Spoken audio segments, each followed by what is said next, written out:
السلام علیکم ورحمۃ اللہ وبرکاتہ۔ دوستو کیا حال ہے؟ آج کا ہمارا ٹاپک ہے نماز برائی اور بے حیائی سے روکتی ہے۔ بسم اللہ الرحمن الرحیم۔ ارشاد باری تعالیٰ ہے، بے شک نماز بے حیائی اور برائی سے روکتی ہے۔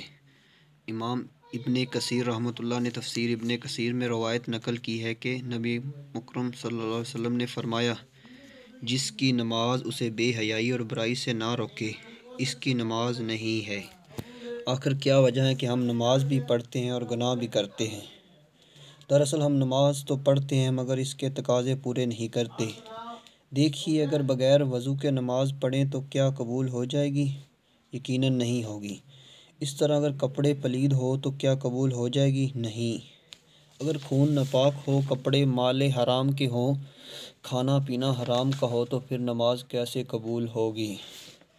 جبکہ حدیث میں ہے، اللہ پاک ہے اور پاکیزہ چیز کو ہی پسند کرتا ہے۔ نماز آدمی کا جنت میں گھر بنا دیا جاتا ہے، نمازی آدمی کا جنت میں گھر بنا دیا جاتا ہے۔ ارشاد نبوی ہے،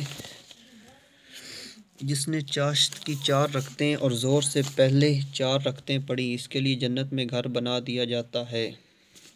اللہ جنت میں نمازی آدمی کی مہمانی کرتے ہیں۔ ارشاد نبوی ہے، جو شخص صبح کے وقت یا شام کے وقت مسجد کی طرف گیا، اللہ تعالیٰ اس کے لیے جنت میں صبح اور شام مہمانی تیار کرتا ہے۔ جس نمازی کی آمین فرشتوں کے موافق ہوگی، اس کے گزشتہ گناہ معاف کر دیے جاتے ہیں۔ نبی کریم صلی اللہ علیہ وسلم کا فرمان ہے، جب تم میں سے کوئی شخص نماز میں آمین کہتا ہے تو فرشتے بھی آسمانوں پر آمین کہتے ہیں۔ پس جس شخص کی آمین فرشتوں کی آمین سے موافقت کر گئی، اس بندے کے گزشتہ گناہ معاف ہو جاتے ہیں۔ نماز نور اور روشنی ہے۔ نبی کریم صلی اللہ علیہ وسلم نے فرمایا، نماز روشنی ہے۔ پھر فرمایا، اندھیروں میں مسجدوں کی طرف جانے والوں کو قیامت کے دن کامل روشنی کی خوشخبری دے دو۔ کثرت نوافل سے جنت میں رسول صلی اللہ علیہ وسلم کی رفاقت۔ ربیعہ بن کعب اسلمی کہتے ہیں کہ میں آپ صلی اللہ علیہ وسلم کے ساتھ رات گزارا کرتا تھا۔ میں آپ کے پاس وضو اور قضائے حاجت کے لیے پانی لایا تو آپ صلی اللہ علیہ وسلم نے مجھے فرمایا، کوئی سوال کر لے۔ میں نے کہا، میں جنت میں آپ کا ساتھ چاہتا ہوں۔ آپ نے فرمایا، اس کے علاوہ؟ میں نے کہا، میرا سوال یہی ہے۔ صلی اللہ علیہ وسلم نے فرمایا، اپنے لیے کثرت سجود سے میری مدد کر۔ جماعت کے ساتھ نماز پڑھنا اکیلے آدمی کی نماز سے افضل ہے۔ نماز پنجگانہ کی ادائیگی ہر مسلمان پر فرض ہے اور نماز قرب الہی کا بہترین ذریعہ ہے۔ اس لیے ہر کلمہ گو انسان کو چاہیے کہ مسجد میں آ کر باجماعت نماز ادا کرے، کیونکہ حدیث مبارکہ میں اس کی بہت زیادہ فضیلت بیان کی گئی ہے۔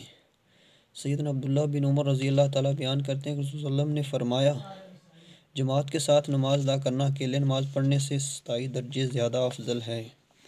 نماز کے لیے مسجد کی طرف اٹھنے والے قدموں کے ذریعے گناہ معاف اور درجے بلند ہوتے ہیں۔ سیدنا ابو ہریرہ رضی اللہ تعالیٰ سے مروی ہے کہ نبی کریم صلی اللہ علیہ وسلم کا فرمان ہے، جس شخص نے اپنے گھر سے وضو کیا، پھر وہ اللہ تعالیٰ کے گھروں میں سے کسی ایک گھر کی طرف چل پڑا تاکہ اللہ تعالیٰ کا فریضہ ادا کرے، تو اس کے ایک قدم سے اس کے ایک گناہ معاف ہوتا ہے اور دوسرے سے ایک درجہ بلند ہوتا ہے۔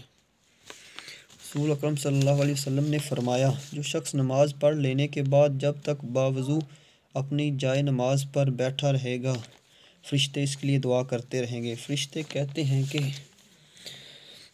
اے اللہ، اس پر رحمت فرما، اے اللہ اس پر مہربان ہو جا۔ جب تک وہ نماز کا انتظار کرتا ہے، وہ برابر نماز میں ہی رہتا ہے۔ ایسے لوگ جو تندرست ہونے کے باوجود مسجد میں آ کر باجماعت نماز ادا نہیں کرتے، انہیں اپنی اس سستی کو دور کرنا چاہیے اور باجماعت نماز ادا کرنی چاہیے۔ نماز امت مسلمہ کی شناختی علامت ہے۔ مثال کے طور پر ایک مجلس برپا ہے، اس میں عیسائی، یہودی، مرزائی کا فرد اور مسلمان شامل ہیں۔ اب کیسے پتہ چلے گا ان میں مسلمان کون کون ہیں؟ ادھر سے مؤذن اللہ اکبر حی علی الصلاۃ کی صدا بلند کرتا ہے، صاف ظاہر ہے کہ اللہ اکبر کے بعد پھر وہی کھڑا ہوگا جو مسلمان ہوگا۔ لیکن اگر یہ سب اللہ ذوالجلال کی اس دعوت و پکار کو سنی ان سنی کر دیں تو کیا آپ ان کے درمیان فرق کر سکتے ہیں؟ بالکل نہیں۔ اچھی طرح وضو کرنے کے بعد خشوع و خضوع سے 2 رکعتیں پڑھنے سے جنت واجب ہو جاتی ہے۔ اللہ پاک عمل کرنے کی توفیق عطا فرمائے۔